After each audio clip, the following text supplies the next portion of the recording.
Well, blessed Monday and happy Labor Day to all of you. Got a daily encouragement for you, and we're going to just stick to verse 17 today.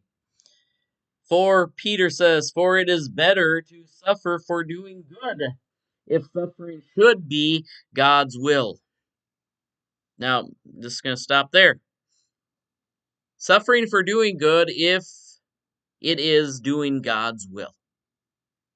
Let's face it, no matter what we are going to do in life, whatever labor we do, as we remember Labor Day today, we're going to suffer for some of it. We're going to have benefits from some of it. And that's the way the world operates, is we take a cost-benefit analysis. And on the whole, there's nothing wrong with doing a cost-benefit analysis of your situation and where you seem to find the best fit in this life. That's always the case. But a Christian has a higher calling. Before you do the cost-benefit analysis, you ask one question. Is it God's will for me to do this, or is it God's will for me to avoid doing this? That's the number one question that you should ask, and the number one question of security in this life. For it is better to suffer for doing good, and what is doing good? Being in line with what God is calling you to do. If suffering should be God's will, then suffer for doing evil. Suffer for doing evil? Did Peter really say that? He said, should it be God's will, then to suffer for doing evil. Do you know Luther had a similar phrase? And sometimes it's been taken out of context, and I've even seen t-shirts made. Sin boldly, Luther said one time.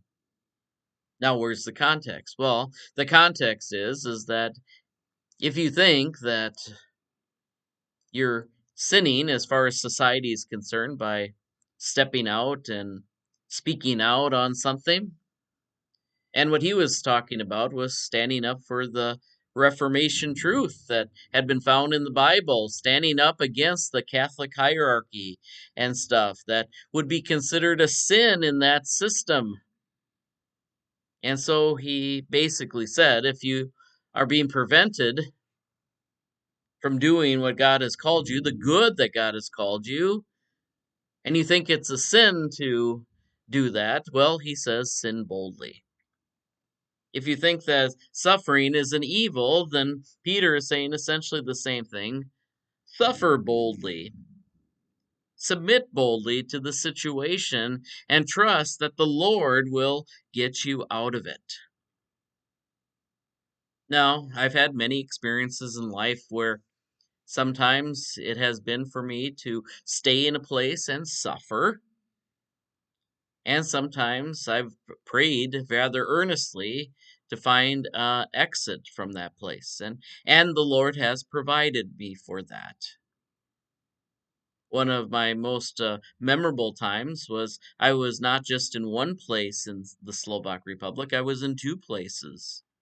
Because the first place I discerned rather quickly that it was not a match. In fact, I had the prophetic, I would say, bug in my ear to challenge some of the things of the social system. Now, what can happen? People can heed my words and we can change, or they can reject and say either you submit to doing this or you're going to be gone. And I chose the latter. I've been in those situations.